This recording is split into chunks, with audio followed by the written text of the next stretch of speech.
It is done. Thank you.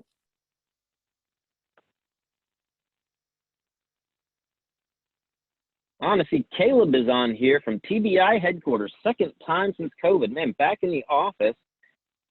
Welcome back there, just north of Nashville. Good to have you there in the office today. What a beautiful place. I always love going up there. Beautiful up there.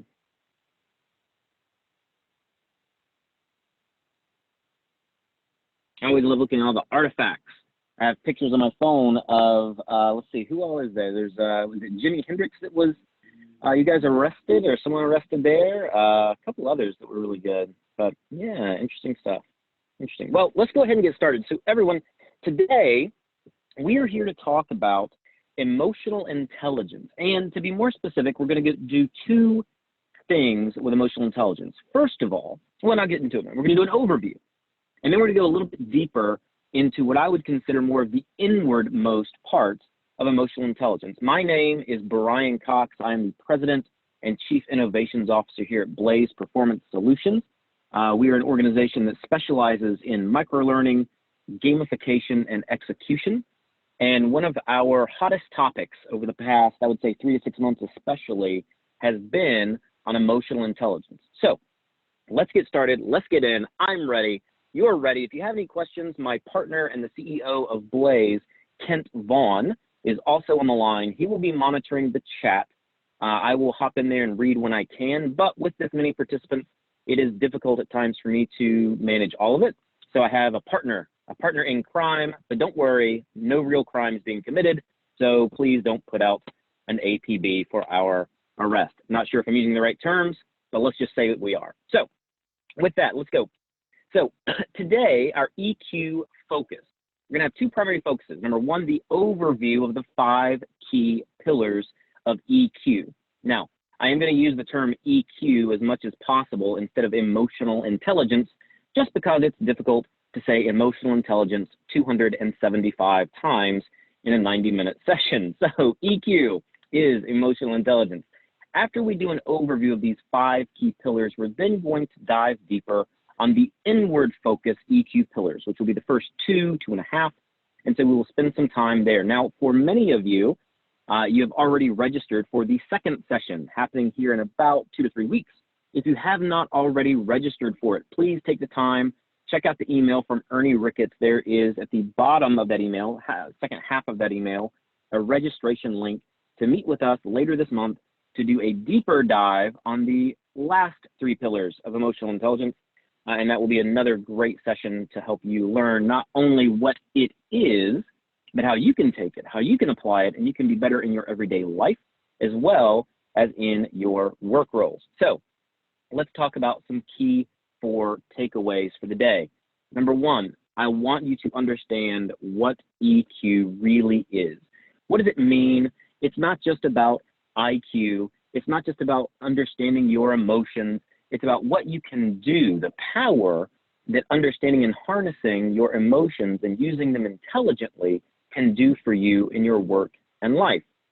Next, we're going to talk about in the deep dive, how to reduce negative emotions and how you can make more effective decisions by separating some of the emotions out of that decision-making process.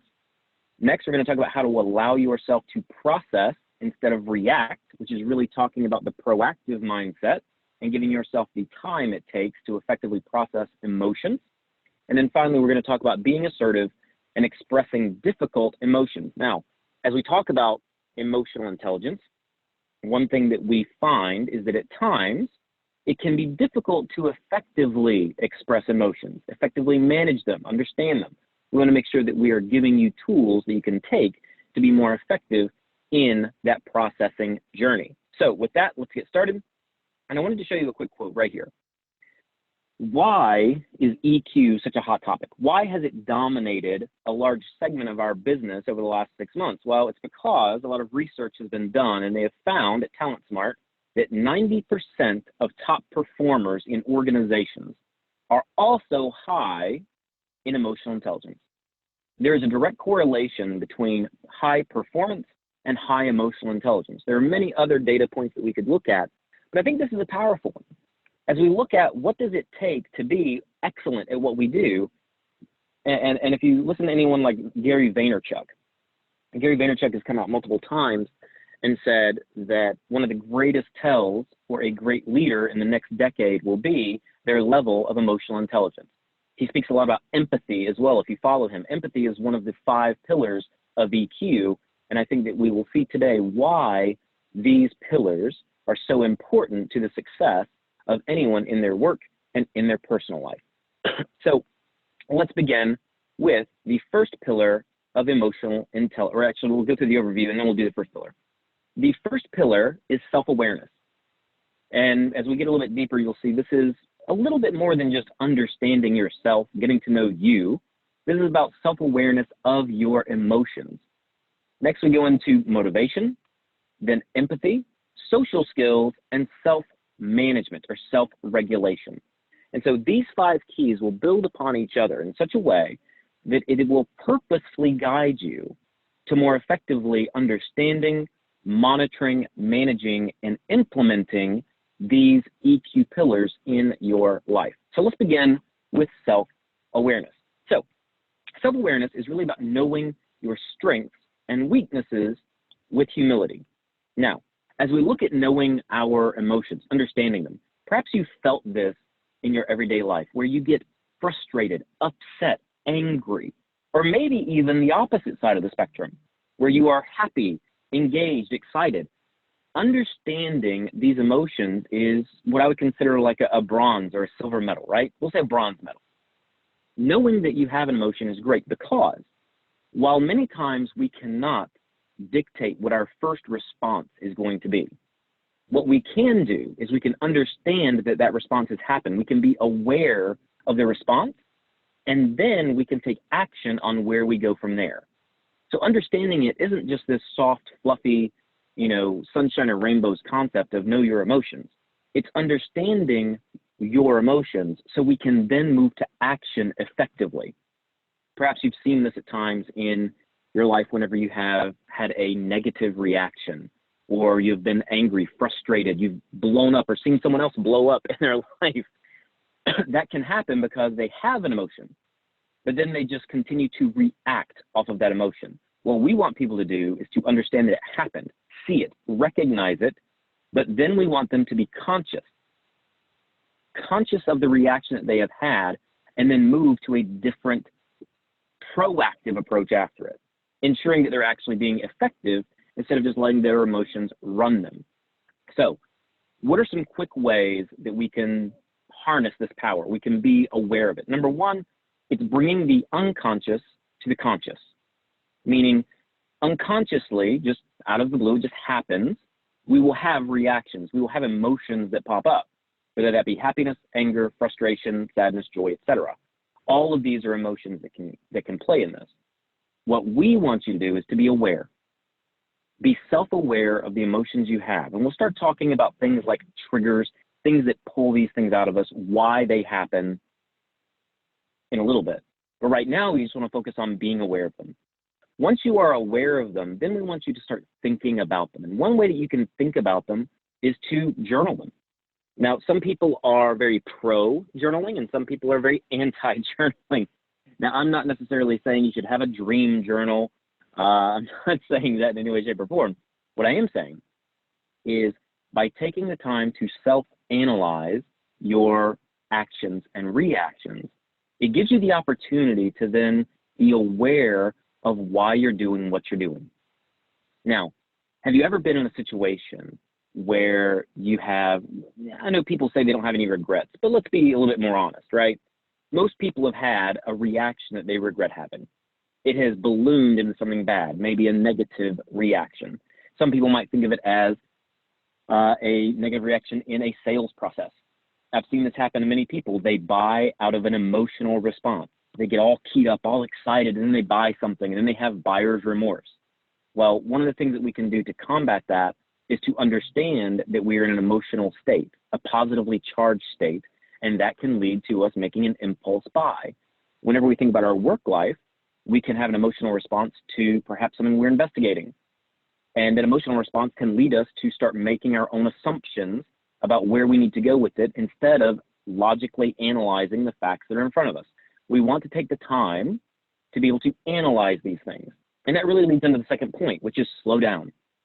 Now, in today's modern life, and I believe that COVID is changing this in certain ways, I think that we are going to be amazed at how this pandemic is going to change the way that we operate in our lives.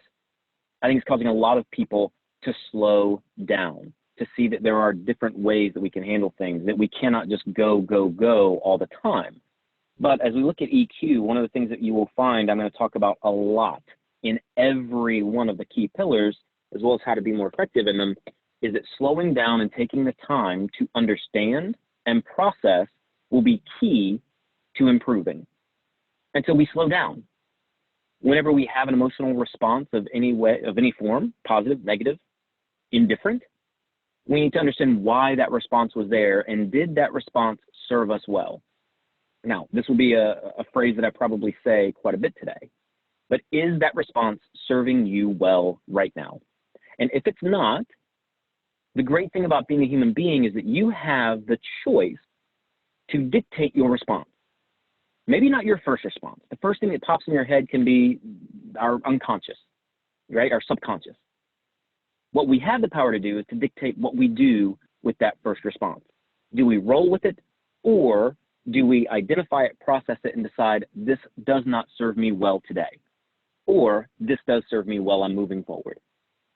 A key highlight difference between the emotionally intelligent, the highly emotionally intelligent, and those that have not developed in that area is that the highly emotionally intelligent leader, highly intelligently emotional or emotionally intelligent individual will take the time to process and make a choice as to how that emotion runs its course in our life. And so we need to slow down. And that really goes in then with choosing your reaction. You have the power to choose. Now, for some people, and I've heard them say it before, they want to absolve themselves of this power. Oh, it's just my genetics. Oh, it's my DNA. Oh, it's my upbringing. I was raised this way. That's why I get angry. Oh, it's my fiery Italian blood. I've heard this before. We cannot put excuses in to decide our reactions. We have a choice. You choose to allow something to get under your skin and how you're going to react to it. The power in developing your EQ is in allowing yourself to have the initial reaction, but then being self-aware enough to be able to decide if that reaction serves you well right now. And if it doesn't, you have the power to choose. But make no mistake, the ball is in your court.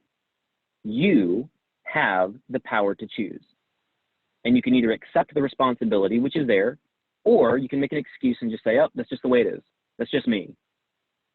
But that will not lead to positive outcomes in every situation. If you want more positive outcomes, you have to be responsible to make the choice. I use a phrase a lot in my everyday life. If you want to see a change, you have to make a change. And so if you are not happy with the reactions you're having, the results of those actions, then it's up to you to make a change. And this number one pillar of self-awareness is a great place to begin making that change. We move now into motivation. Now, motivation is not just about, what excites you, what gets you up in the morning and understanding, what, really keys you up on something. It's a part of it, but it goes much deeper than that. And the reason why motivation is part of EQ is it's about understanding your motivators, as well as understanding the motivations of others. Think of it this way. An emotionally, highly EQ or emotionally intelligent person is able to understand what motivates them internally so that they can then deliver their best daily. It also gives them the power to understand the motivations of others to get the best out of them daily. The highly emotionally intelligent leader is able to understand that it's not one size fits all. Money is not a motivator for everyone, right? Time away from work is not a motivator for everyone. Free time is not a motivator for everyone. I think back in one of my leadership roles, for me, whenever I was with one of the major railroads, CSX, I had a boss who knew my motivators well. He would see me get stressed. He would see me get frustrated, trying to do way too much. And I love to fish, and I love to kayak fish. And at the time I lived in Florida, and so I would kayak fish quite a bit in the intercoastal, go red fishing. And he would see me start to get freaked out and everything else. And he would say, Brian, you need to go work from your kayak today. Meaning my motivator was I needed some time away. I needed to get away, clear my thoughts, be, at peace with myself, have a little bit of time to process. I fast forward about 10 years after that, and I'm in a senior leader role for another organization. And I had an employee who I saw being just overly stressed, freaked out. Oh my goodness, it was so rough. He was really stressed. And I thought, I'm going to be a great leader today. I'm going to tell this guy to go work from the golf course. He was a golfer. And I went to him and said, hey, I can see you're really stressed. I think you need to take a little time for you. Let's just say you're working. Once you go play 9 holes, clear your head a little bit. And he blew up at me. He was angry. He was frustrated I would even say such a thing because the time away was not what he needed to motivate him. What motivated me did not motivate him. I was not acting in an emotionally intelligent fashion. I was just trying to do a one-size-fits-all approach. What works for me works for them. What really motivated him was me taking the time to sit down with him, strategically look at everything he had going on, help him delegate more effectively. He was not an effective delegator. His team was not taking care of all the things, and he was just taking it on himself. That's why he was so stressed. Getting away would have put him under more stress because that would have just meant whenever he comes back, he has even more to do. So what the motivator there was is he needed me to help guide him. He didn't need time away. He needed guidance. So understanding your employees, your peers, the people you work with, family, etc., relationships, understanding that your motivators are important and knowing that can help propel you to high performance. But what motivates you will not necessarily motivate others. So we look at these keys to improving it. Work towards goals with high standards. Make sure that you're taking the time to re-examine your why for your roles. Take the time to be very aware of why you're doing what you're doing and what matters. What is the reason you get up in the morning and are happy to go to work? What motivates you to do it? Is it just the money? Maybe. That's fine. Some people would say money is not a motivator. I disagree. Money can absolutely be a motivator, especially in the short term. But typically we find that money is just a short-term motivator. People get up and are happy to do what they do because there's more to it, right? They enjoy what they're doing. They enjoy being strategic. They enjoy working with people. They enjoy the interaction of solving a problem. So understand what your real motivators are by examining why you love to do what you do. And this can work for your home life, your work life. It transitions. It can be all of it. Next, to help improve your own motivation and the motivation of others, create goal statements weekly and monthly. Now, we would call the weekly and daily goals more of a micro goal. So what we would look at from a stacking perspective, know your long-term goals. Maybe that's a career goal. Maybe it's a life goal. Know that you have something big that you are driving to, a purpose, if you will. And then start looking at what are the things that you do, the habits, the daily actions, weekly actions that it takes to move towards that. And focus on the short term. If you only focus on a big goal, what we find happens is it's easy to lose your motivation because it is very hard to see movement on a very big goal. I counsel and coach quite a few people in career management. And as I look towards people who want to advance in their career, it's easy for them to get sidetracked, to get discouraged, because it's really hard to see movement on growing your career, which is a big, lofty goal. It's hard to see that movement on a very short-term basis, meaning every week they don't look at the end of the week and say, yep, I moved towards getting my dream job. However, they can look at the skills they are building that will eventually do that. Yes, I mastered a skill today or this week. Yes, I grew my knowledge and understanding. They grow the short term, the micro goals, and then those short-term goals and habits, micro goals, they lead to effectively achieving the bigger goals. So create effective, small, short-term, daily and weekly micro goals to achieve the big goals in your life that can help keep you motivated. The next piece is know your motivators, meaning understand what really motivates you and don't lie to yourself. It's easy to say, oh, I'm just in it for the money. It's easy to say, well, I'm just in it to be happy. That's also too generic and broad to be able to effectively measure. Typically, we are much more motivated when we can measure our ongoing success. So make sure that you're taking the time to know your real motivators. And finally, from the motivation perspective, optimism and positivity. Now, for some people who know me, and you've known me in the past, is that I try not to be the sunshine and rainbows facilitator, where, hey guys, it's all great. It's just everything's great. I try to be realistic. And even when I talk about positivity and optimism, I'm realistic in the fact that every day cannot be sunshine and rainbows. However, what we do know is that when you have a positive lens on life, work, relationships, personal life, etc., things tend to be better. Our emotions tend to craft, or they tend to evolve from where our internal state is. Meaning you wake up, you're in a grumpy mood. How does your day go? Pretty trashy most of the time, okay? It struggles. When you wake up and you say, I'm going to be positive and optimistic today, even when things go wrong, you're able to see the proverbial silver lining. You can be more happy when you tell yourself to be happy. There's a great book called Happiness is a Choice, and I believe it. Every day you can wake up and you can be happy if you choose to be, even in the face of adversity, even when things are not great, even when things are struggling, you can make the choice to be optimistic. You have more power than you typically give yourself. You have the power to choose. The power to choose your reaction, to choose your lens through which you view the world, and to choose whether you will be optimistic, happy, positive, or you will be grumpy, upset, and frustrated. Choose wisely would be my advice. So let's move forward quickly. In the chat, what I would like for you to do, and I'll pull my chat up here real quick, I would love to know from anyone, what is something that motivates you in your work or life?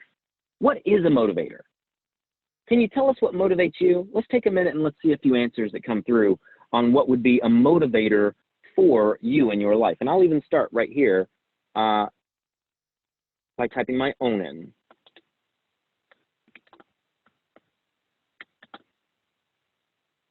Margaret, that's great, your faith. Melissa, making a difference. I put in there creativity and able to innovate. Whenever I don't feel like I can innovate, I feel like I'm being stifled. Whenever I can innovate, oh my goodness, I feel like it opens up the world to me. Your family, Chuck, that's a great one. A comfortable life, great job, Kendall. Faith and family. Seeing others succeed, David, that's wonderful.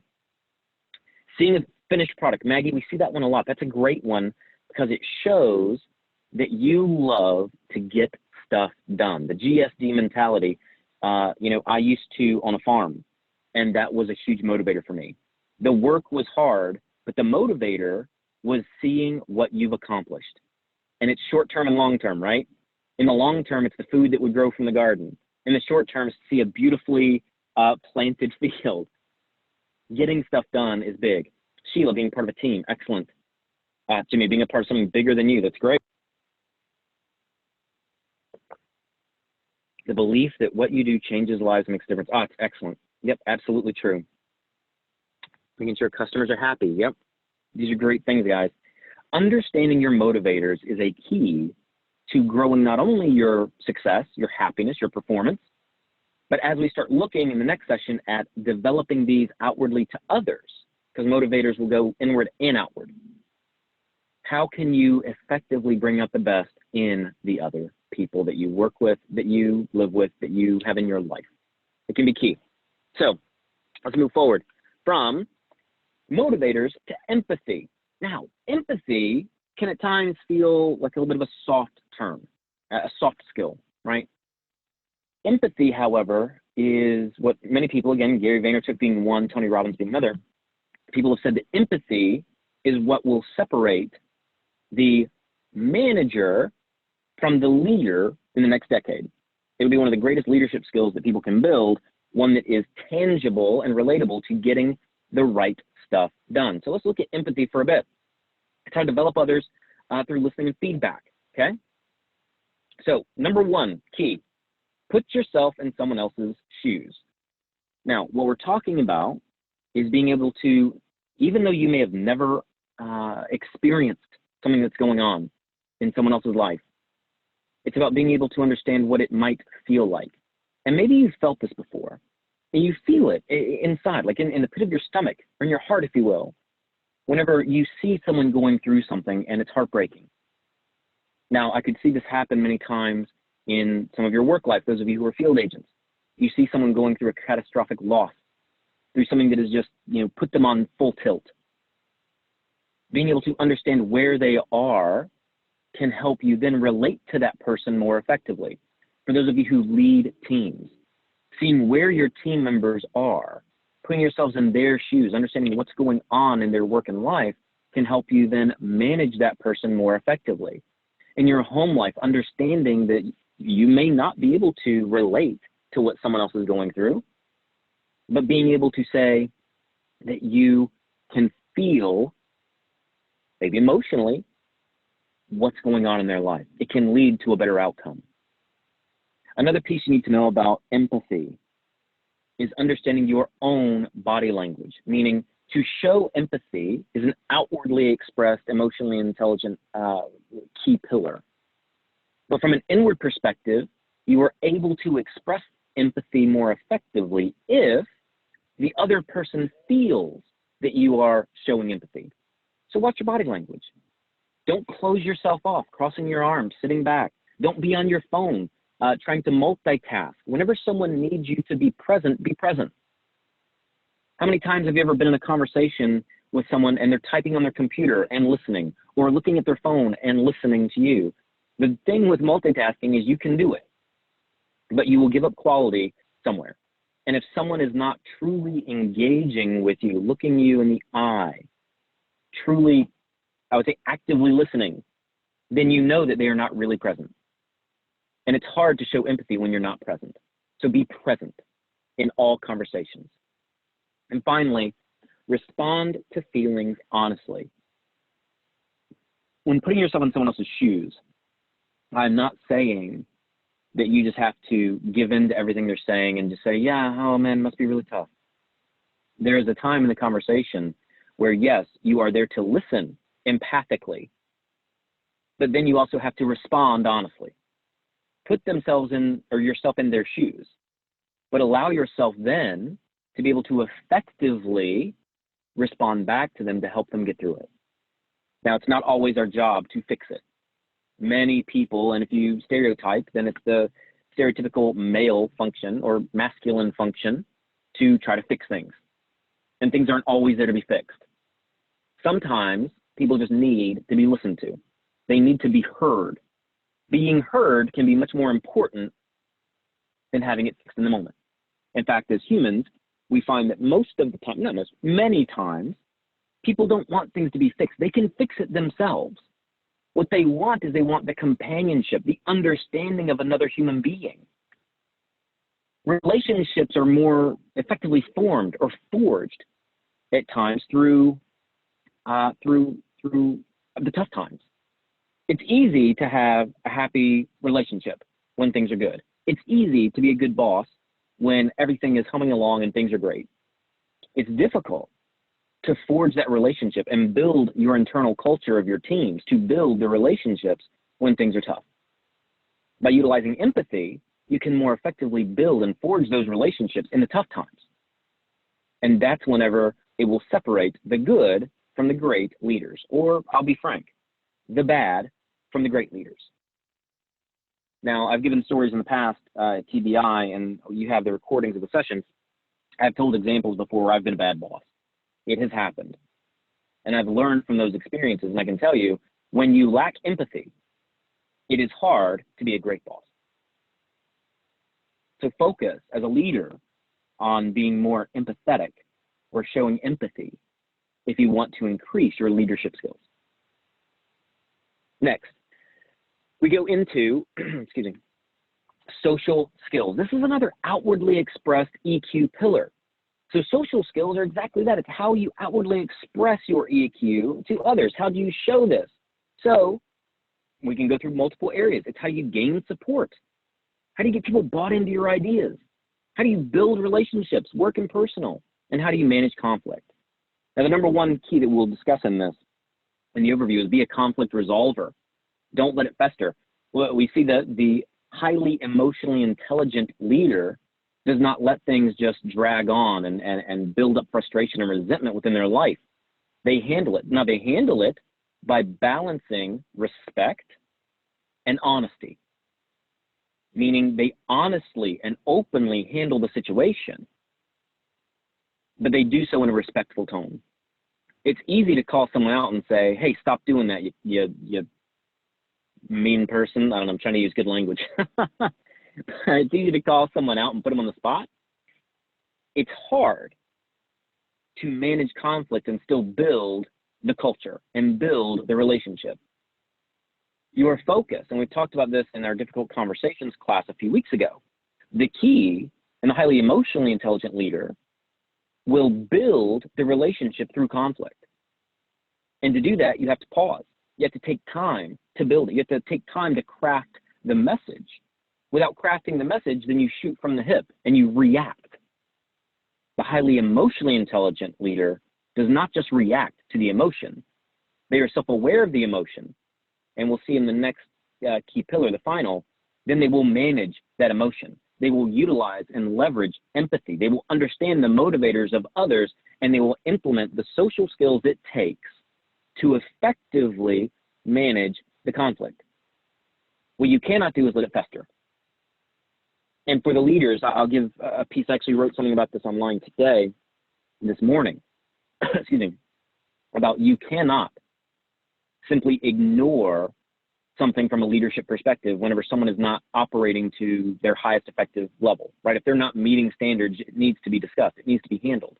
Because if you manage a team, your team will self-regulate to the level that you hold your weakest link employee to. Meaning if you let someone slide and get by with things and show up late and not do their work with high quality or not do this, the rest of the team will see it and they will eventually level and skill themselves down to that level.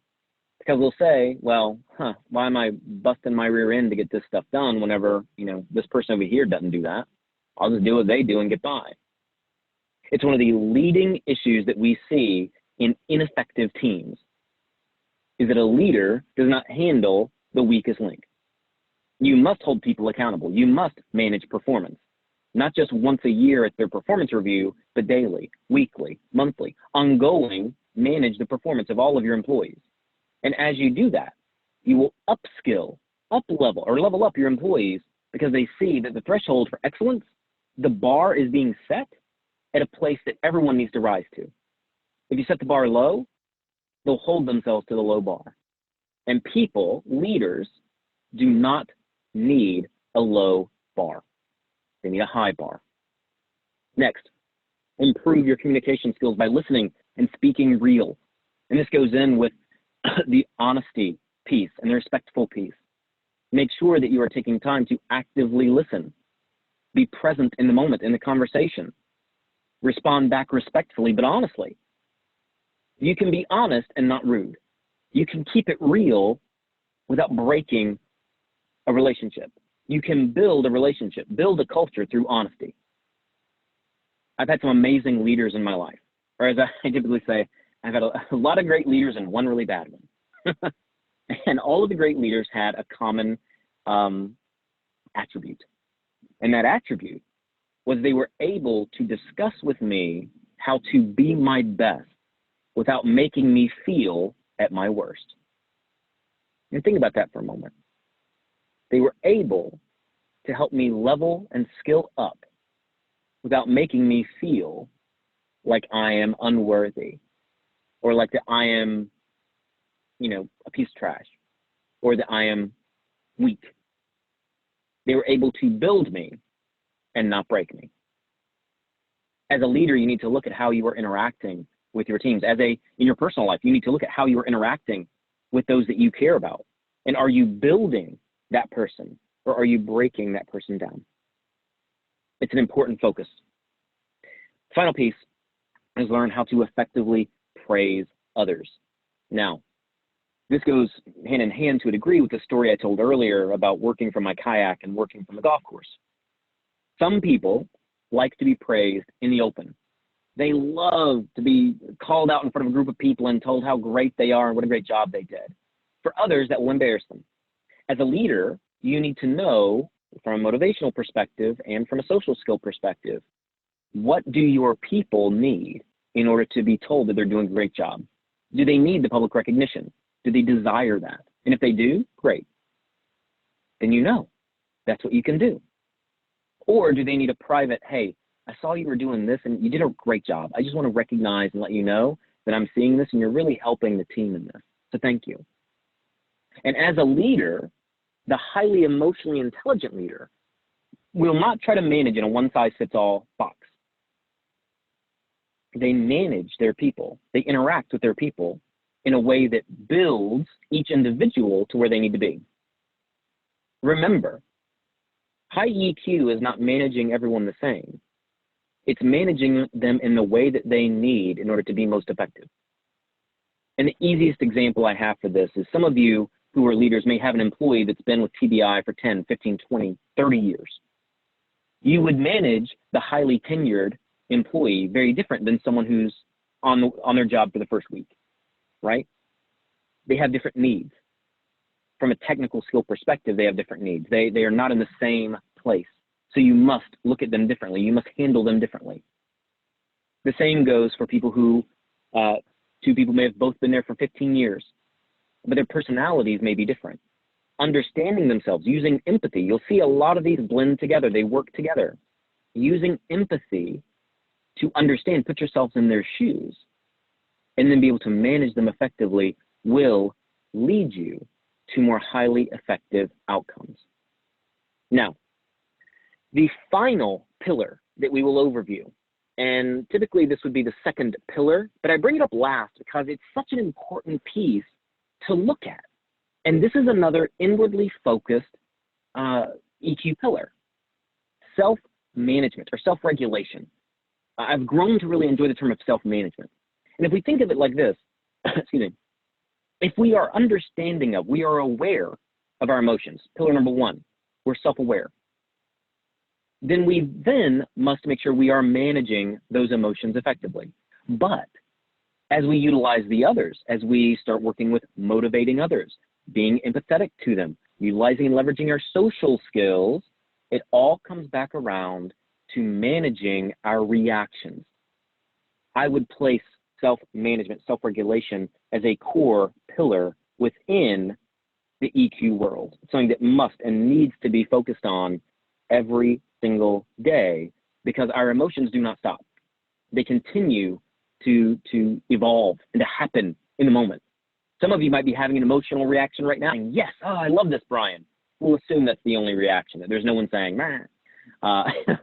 We'll assume it's all great. It's all positive. It is up to you to manage your reaction. And so let's look at a few keys with this. Knowing yourself and what I would call your operational compass. Understanding your values, what drives you, what's most important to you, and operating from that perspective, meaning your operational compass is the ongoing guide that shows you your true north. Meaning you want to be a great leader, you know, or you need to know what actions you need to take in order to do that. And if you know them, then each interaction you have with your team, each decision you make will come from that place. This shows intentionality, shows purpose. It shows purposefulness in your actions when you are managing the way you react with others. Will you make the choice to blow up in the moment because you're emotionally charged? Or will you make the decision to pause and build that person up? Utilize your value compass, operational compass to make the right decision. Hold yourself accountable. Blame wins you nothing. They do not hand out medals because you blame someone, right? We don't blame, we don't shame. Whenever something happens, someone does not do their job, someone does something wrong, they make a mistake, it can be very easy at times to become emotionally charged. This is a moment where self-management is key. Being able to say that you are going to make the right decision in this moment. That is managing your emotions, managing your reactions. And if you can manage them, you'll find that your outcomes will change. Positive reactions tend to lead to more positive outcomes. Negative reactions tend to lead to more negative outcomes. I hate to put it so simplistically, but do you want positive or negative outcomes? Operate in accordance with that. And next, practice being calm. And it comes back to pausing, right? Take time before you react. This is one of the areas I believe that COVID-19 will change the way that we operate in our lives. We are so used to this immediacy, instant gratification, instant action, being able to just look at someone from across the cubicle room or from office to office and react quickly. Now we do not have as much immediacy. We are forced to take more time. We have to operate through email more perhaps, maybe through instant messenger, maybe through text. But as we do this, we have the time to choose our reactions. Ensure that you are managing yourself, managing the reactions that you have to have more effective outcomes. Now, we look at these 5 pillars. Let's look at them in a different order. Self-awareness. Be aware of your emotions. Understand them and begin to process them. Self-management right here. Once you have processed them, you can then make decisions, make choices on what you need to do. These are inwardly focused, and we're going to start talking about the inward focus in a moment. Next, we start talking about empathy, understanding others where they are and understanding ourselves. This is a mix of inward and outward. Then we start talking about motivators, right, and motivation, inward and outward. This is the way that we understand ourselves and our motivators and how to then effectively motivate others. And then finally, we have the social skills, which is again, inward and outward. We start to more effectively understand, because we are aware of our emotions, we are managing our emotions, we understand the other person, we understand where they're coming from, we understand what motivates them, and then we can operate in accordance in our social skills and interact with them more effectively. It goes from a processing perspective of awareness all the way down the spectrum to an implementation and action perspective in our social skills. It's not just about understanding. So understanding, processing, and applying. And those are the keys to effective emotional intelligence and to be the highly emotionally effective leader, individual, person. Because this does not just set in one part of your life. We are whole organic beings. I look at it like this. We have our work life, we have our personal life and relationships, and we have ourself and our self-care. If any of those 3 pieces of the puzzle are lacking, the others will be affected. If you are struggling at work, it will affect your home life. It will affect your self-care. If you're struggling in your self-care, you don't take time for you, eventually you will burn out and it will affect your relationships, personal life, and it will affect your work life. We have to look at our whole life if we really want to move this, and the highly emotionally intelligent person understands and applies this in all parts of their life. This is not just meant for your home life. It is meant for work. It's meant for you. This can help make you a more fulfilled person, which will lead you to be better at work, better at home, and better to yourself. So the next piece that we will do is we're going to start looking at increasing self-awareness and self-management, which is the inward focus of the emotional intelligence spectrum. So before we do that, let's do a chat. What questions do you have from the overview of EQ? Any questions before we start diving deeper? I would love to hear a few things.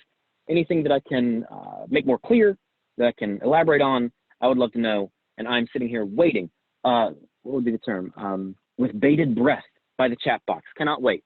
I'll give you about 30 seconds to ask any questions, thoughts, concerns, ideas, and we'll go from there.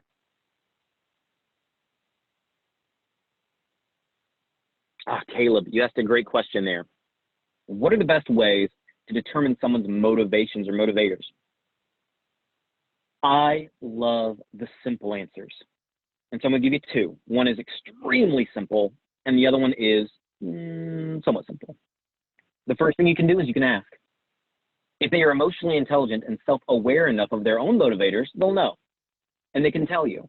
And there's no shame in asking. We are not fortune tellers, or what's the term?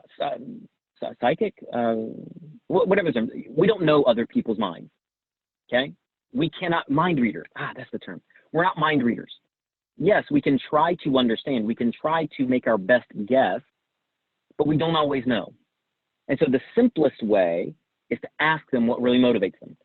And if we're talking from a leadership perspective at work, I think it is an imperative for all leaders to have conversations like this with their teams, asking them what really motivates you. Some people are motivated by trying to get to the next promotion. Some people are not. We cannot just assume that they are. Because they are a high performer, they may not want another job. A case in point is I had an employee at one point in time who was a rock star employee. I'm talking maybe the best employee I've ever had, realistically. And she was, man, I would, if I had 10 of her, I could get rid of 100 others. Seriously, that good. My plan for her was to promote. I went to her excited. Hey, let's start looking at your career plan. Where do you want to go? I'm excited. And I was horrified almost by her response. Her response was that she wanted to stay right where she was. And the purpose was she had small children. She did not want more responsibility. She had been at another organization in a higher role and left with intention because she was motivated by her time at home, not by promotion. Just because they're a high performer does not mean that they want to be at another level. Now, that was about 12 years ago. I spoke with this person. We're still friends. Spoke with this person recently, and they are now in another organization, and they are being promoted openly all the time, and they're excited about it. And the purpose is because now they're at a time in their life where that motivates them. Our motivators will change with time, so be aware that they change and ask the questions. What motivates you in this season of life? The second, less simple way, that's the simplest, but another way that you can know is you can read their actions. You can just start to get to know them better. As you get to know them, sometimes it can be apparent what's going on. But I don't think that any of that is a replacement for just asking. So let's stick with the simple and let's say have effective conversations with that person around what their motivators are can be a highly effective way of doing that. And yes, it also works in our personal lives. It may feel harder to do it at times though, but it can be done if you take the time, you effectively craft the conversation. Okay, any other questions? I am here for you. What questions do you have? This is your time, everyone. I am here for you in this moment.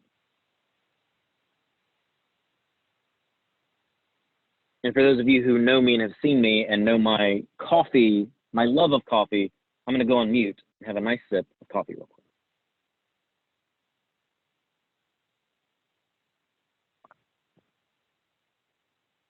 Okay, looks like we are questioned out. So let's continue into increasing self-awareness and oh, no, we have another one.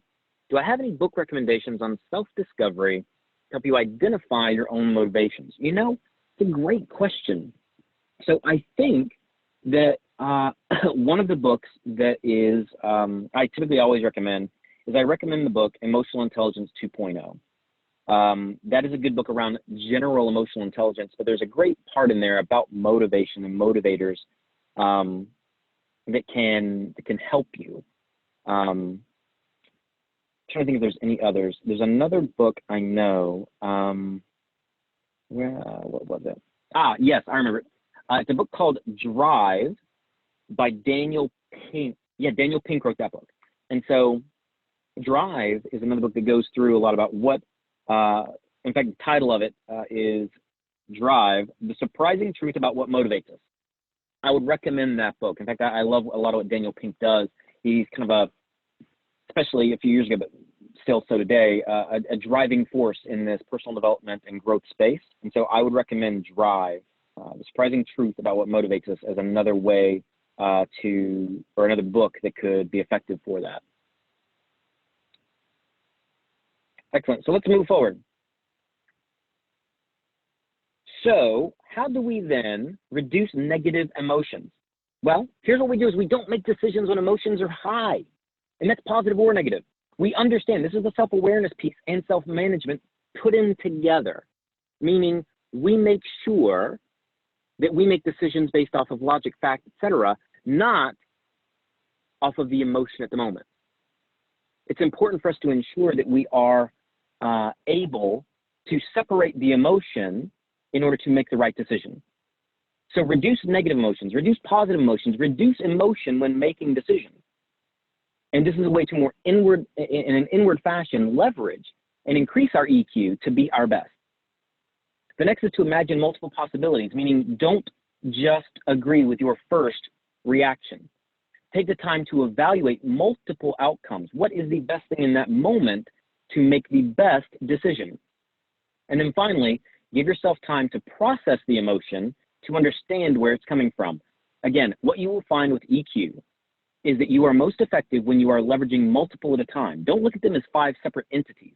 These are 5 interwoven concepts that you can use in different, measures, we'll say, to be the best. To reduce negative emotions, number 1, understand the emotion, self-aware. Number 2, manage the emotion. Once you are aware, you can effectively manage. We cannot manage that which we are unaware of. And so make sure that you are taking time when you are emotional, pause. Take the time to journal, understand the emotion, understand where you are coming from in your ideas. Why am I reacting in this fashion?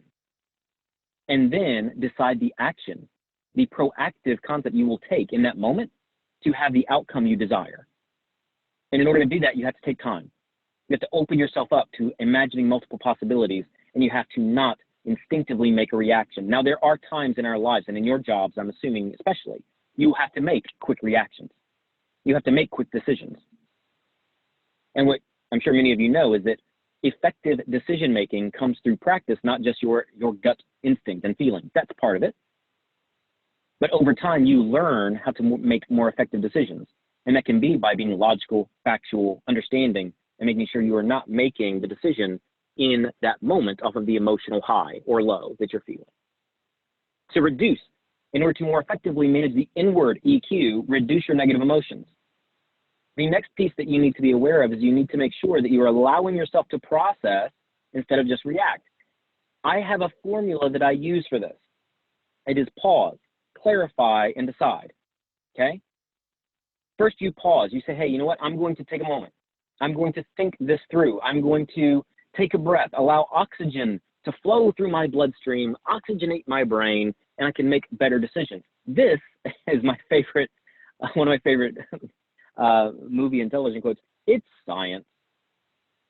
Science states that the more that we breathe, take deep breaths in, it enriches our blood with oxygen. Our brain is very sensitive to an enriched oxygen flow and allows us to find clarity and understand, think more clear rather, and make better decisions. Once you pause, then you clarify. You write down everything that you're feeling.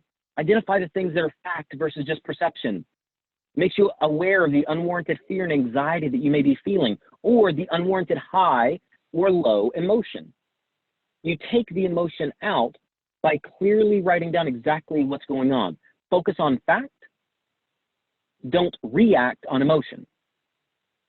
And the way that we do that is by processing. Take some time. Now, this could be 5 minutes. It could take much longer depending on the situation for you to truly process the emotion. But what you do then, another quote that I use a lot, is you decide. Is this emotion serving you right now? Or is it something that needs to be pushed off? This emotion does not serve me in this moment. And if it's not serving you, what are you going to do? Are you going to roll with it, get caught up in the emotional tide, or are you going to step back and manage the emotions so they serve you best? So make sure that you're allowing yourself to process instead of react in order to harness your inward emotional intelligence more effectively. And next, we want to make sure that we're being assertive and expressing the difficult emotions. Now, the difficult emotions, we want to listen with the purpose of understanding during conflict. meaning active listening. When there's a conflict going on, it is very easy to be frustrated, upset, angry, okay? And to react out of that. What we want to do is we utilize empathy with our self-awareness and our self-management to be able to listen, take the emotion out, and be there for that person. No matter what our initial thought is, that's not important at this moment. Right now, it's about building versus breaking. Listen with the purpose of understanding that person. Put yourself in their shoes instead of just listening to reinforce your own reaction. Listen effectively. Another thing that you can do in order to more effectively be assertive and express the emotion is respond with I instead of you statements. Instead of, whenever we start saying, well, you did this and you did this and you didn't do this, what the person does is they put up a wall. They become defensive. When they become defensive, it is hard to have an effective conversation.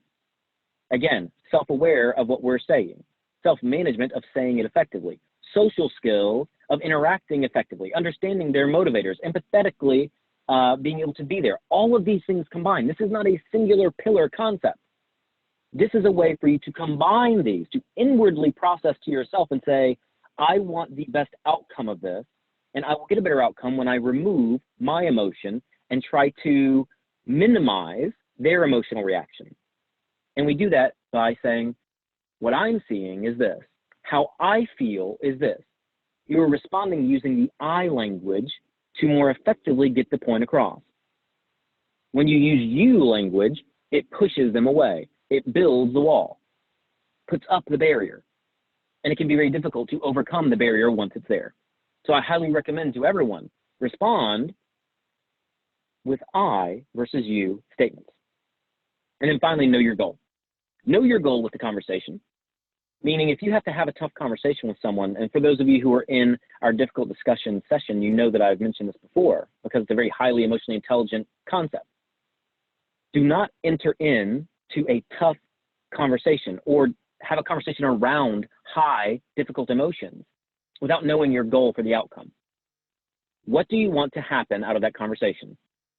What is the goal? Is your goal to effectively resolve the issue, build the culture, build the relationship? Or are you just going to freestyle it, shoot from the hip, and hope for the best?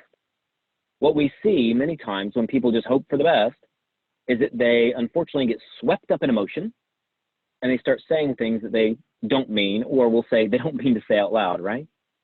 And they say things that begin to break the relationship instead of build it. This happens in the workplace, it happens at home, and guess what? It also happens in our self-talk. Our negative self-talk internally can start to break us down as well. It begins to eat away at our confidence, eat away at our self-assurance. And you have the power to stop your negative self-talk. Many of you always ask for book recommendations, so I'll give you a good book recommendation if you battle negative self-talk. It's called Tame the Gremlin. It's really about taming the inner gremlin inside of our head, the thing that says to us, you're not good enough. The thing that says to us, like, you can't do that. Who are you? Sometimes you have to have, sounds funny, you have to have a tough conversation with yourself. And you have to say, this emotion does not serve me right now. And you have to say, I will not be ruled by this negative emotion. I will be self-aware that I have it. I will tell it to stop. I will say that I am in charge of this emotion and I will move forward effectively. I will not be ran by this negativity, by this unnecessary emotion that is building us. If you want to increase your emotional intelligence, you need to have these tough inward conversations. Know yourself. Or is the one often mistaken quote, and I'll misquote it as well, to thine own self be true. But know yourself first. If you don't know yourself, how can you be true to yourself? So process your internal emotions about you. Process your internal emotions about others. But make sure you're processing them so you can make a guided choice, a real decision around how you will move forward in approaching those emotions, in handling those emotions, in handling other people, and handling yourself. To build your emotional intelligence is this. And so as a recap want to make sure that in this inward emotional piece, what we are saying is this, is that we want to make sure, beyond the shadow of any doubt, that we are consistently reducing our negative emotions, processing them, understanding them, whether they be high or low. We don't make decisions out of emotion. We make decisions out of logic. We process the emotion, understand it's there, and say yes or no, it serves us in this moment. We allow ourselves the ability, the time it takes to process instead of just react by knowing the emotion. Yes, we may not be able to dictate our first emotional reaction, but if we are aware of it, then we get to dictate our response. We can dictate our second reaction by bringing the unconscious to the conscious, the lizard brain to the front of the brain, the proactive piece. We take the power and we decide and we act in a highly emotionally intelligent way. And finally, we're assertive and express difficult emotions, but we do so out of empathy. We do so out of the right emotional state. We do so out of logic and fact. We do not allow the emotions to dictate what we do, why we do it, how we do it. We are responsible for our own response at all times. We cannot blame it. We cannot put it on someone else. We cannot put it on something else. We decide our response. And so with that, guys, I would love to have some chat. What questions do you have for me around ways in which you can increase your emotional intelligence from the inward perspective, how you can be more effective at self-awareness, self-management, or any other piece that may drive you? What questions do you have for me right now in this moment? And you can, if you want to come onto the phone, you can, or you'd have to unmute yourself, or you can do it in the chat. I'm more than happy to have that as well, whatever works best for you.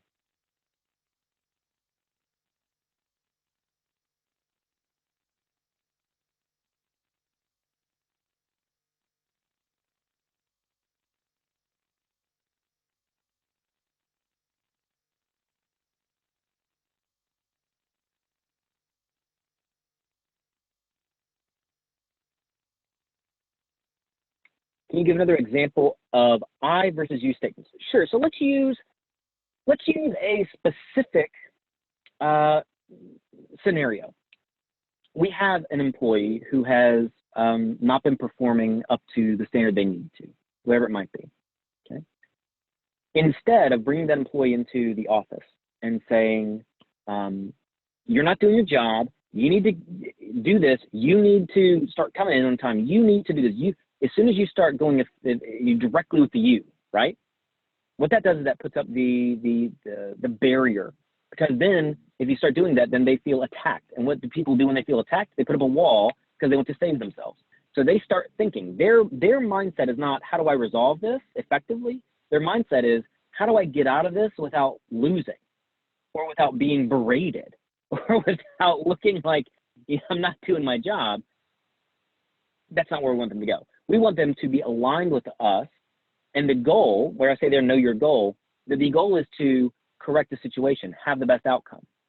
So the I statement is this, is, what I'm seeing right now is that the team is being affected because this job right here was not completed. Or, there was a negative outcome to our client because this part of the project was not completed. Can we discuss, what happened with this piece, why it fell through the cracks, what got in the way? How could I have been a better leader to help ensure that this didn't fall through the cracks? How can we, you and I together, ensure that this does not happen again? Instead of just putting it directly onto them, it's saying, hey, we are in this together. It's an us thing. It's I'm telling you my perspective. I'm not telling you what's wrong with you. They already know that they messed up. You don't have to tell them typically. So what you need to do is express what your feeling is, what your lens, what your view of the situation was, to make sure that they understand that you are with them, not against them. Because many times when we discuss performance or a tough conversation, it becomes that. If you look at a personal life, it might be different. It might be someone saying, well, you never do this, and you never do the dishes, and you never do this. Instead, it might be, I feel like that I have to do the dishes more than I really need to. I have these other things to do. I feel like that I'm carrying a big load here, and I could really use some help. And with that, it takes away from being, you didn't do this and you suck, into being, I'm telling you I need help. I'm telling you that I have a need. Now, am I telling you right now that this is going to make everything all sunshine and rainbows? No, it's still a difficult conversation. It's still a difficult emotion. What I'm trying to help you do is to leverage effectiveness in it to ensure that you are having a more effective conversation. By not putting up that defensive wall in the beginning, you allow yourself the opportunity to then more effectively navigate it and come together with that person to fix it. Instead of you versus them, it's us together on a journey to make this better. And I'm reading more comments here. So many times when an employee comes into a supervisor's office, the atmosphere they bring is filled with negative emotions and they're on the defensive. What are some good de-escalation techniques to use to get back to a more neutral meeting position? So I think that here we look at that concept of balancing honesty and respect. They already know that they are coming in with a negative emotion. So you need to express to them what the purpose is. Instead of building and allowing that negative emotion to spread or to grow, you immediately try to put them at ease and saying, this is the reason why I called this meeting. And we go back to those you versus I statements. Okay? It could be an us or a we statement instead of you. That's fine. But there was an issue with this, and we need to find a way to resolve it. Or maybe it's, I'm here to let you know that I'm here to help you, but we have to work together on this. So try to take the emotion out of it by letting them know that you are not coming into this emotionally, meaning you are not coming in to yell at them. You're not coming in to berate them. You're coming in with a positive intent.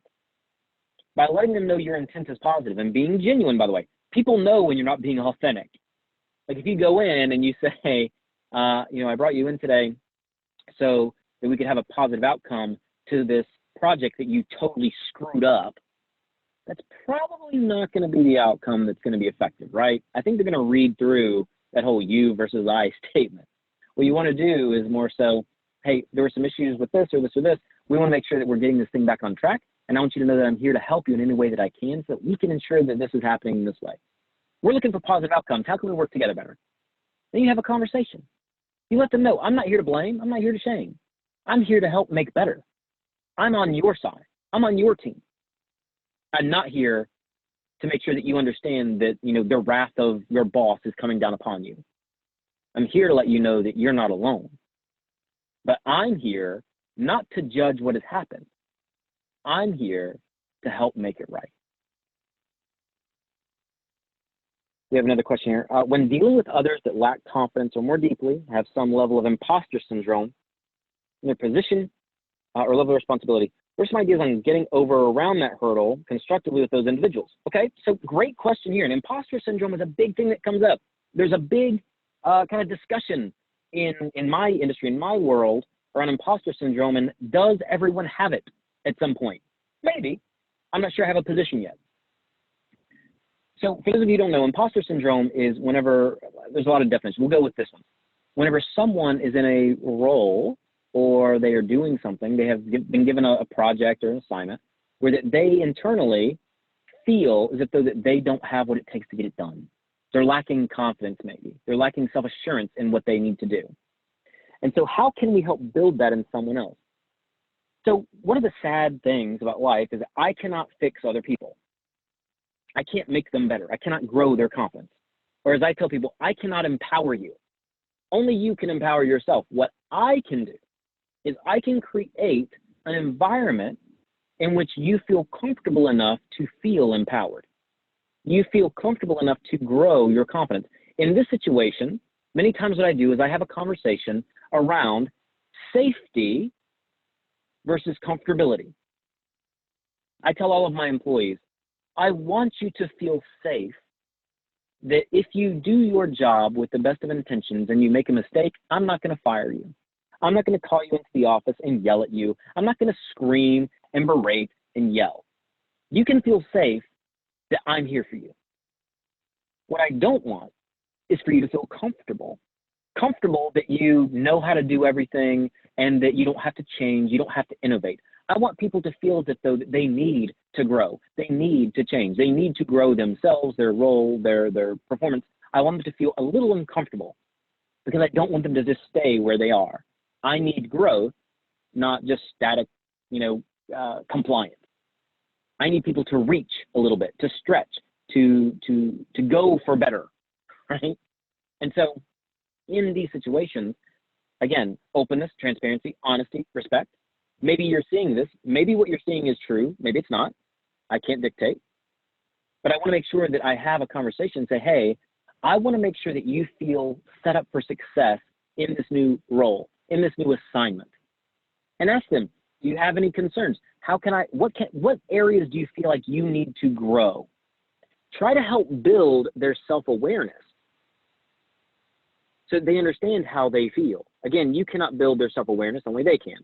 But you can create a scenario or an environment where they feel comfortable enough to discuss their self-awareness. And then you can start putting things in place to let them know you are safe. But you don't want to be comfortable and never grow. You want to continue your growth. You want to continue to move forward. In order to do that, you have to grow your confidence. You have to grow what you are doing.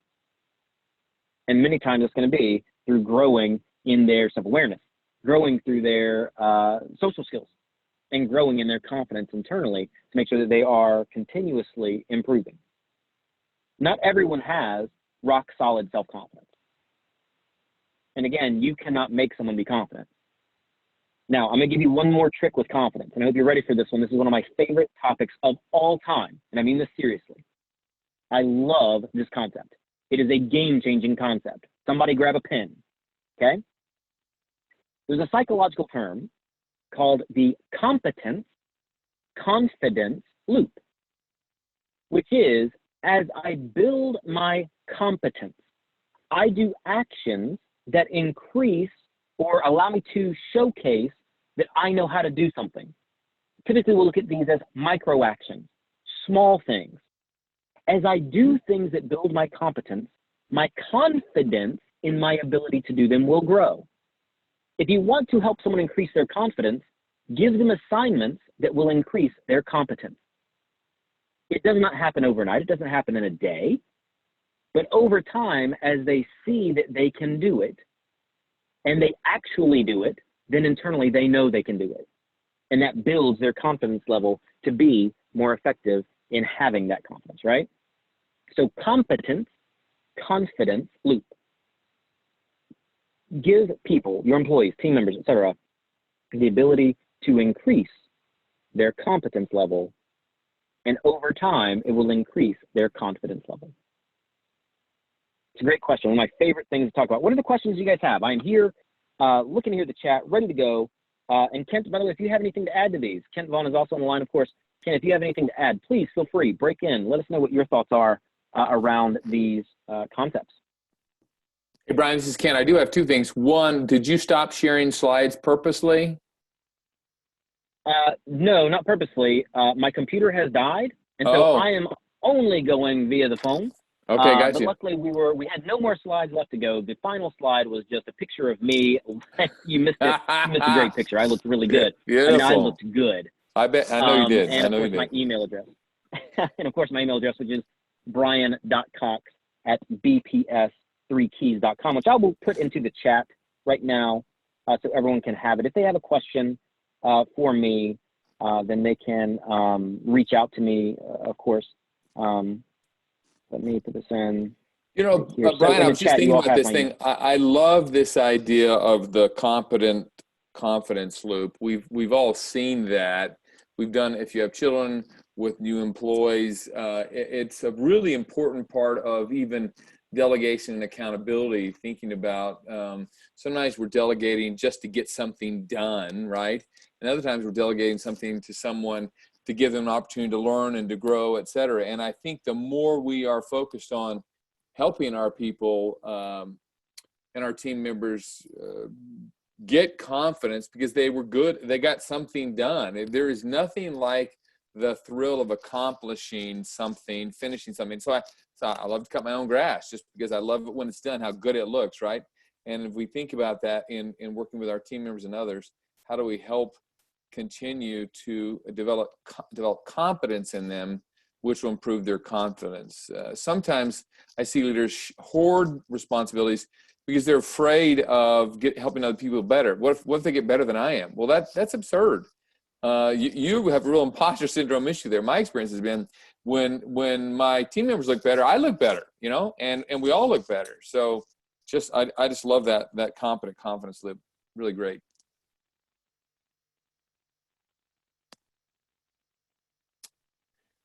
Excellent. Yeah, I mean, it's one of those things that, you know, it is a true psychological term, meaning this is done in counseling, it's done in therapy.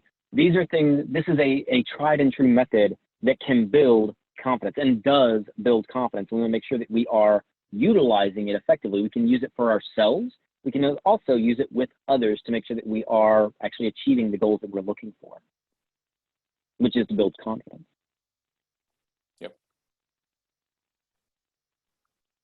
By the way, just so everyone knows, I was just gonna say one more thing. Just, you know, we will be sharing the recording of this webinar today.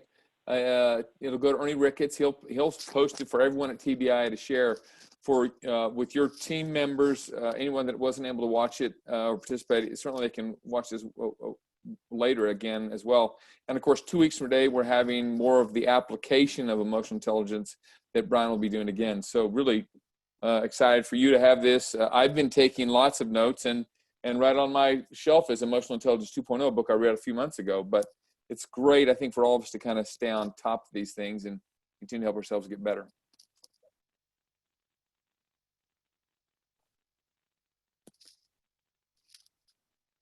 And thank you, Sheila, for that comment there. That this is interesting. I hope so.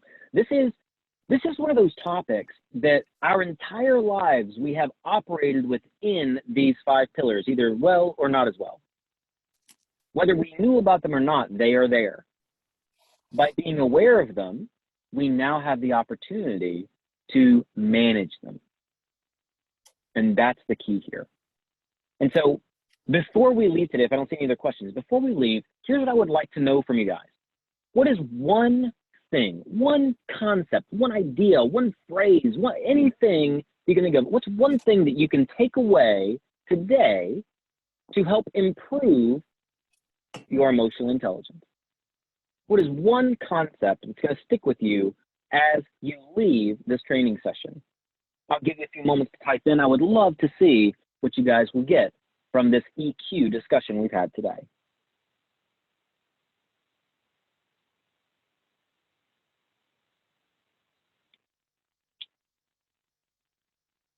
That's a great one, Lori. It's okay to take time to process. And in fact, it is an imperative that we take time to process many times. It's great. Again, Caleb, pause and reflect. Yes. Acting out of emotion, highly charged emotion, positive or negative, can lead to us making the wrong decision. Excellent.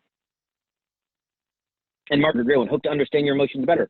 And again, it goes in with that. Take the time. Allow yourself to reflect. Open and honest with yourself about the emotion that you're feeling. Don't count the emotion as negative. Just count it as what it is. It is an emotion. It is a response you are having. And does that emotion serve you in this moment? Yes, you can apply it anywhere. Being calm. Yes, calm down, relax. It's great. Yep, responding, reacting, self-awareness. Yep, there we go.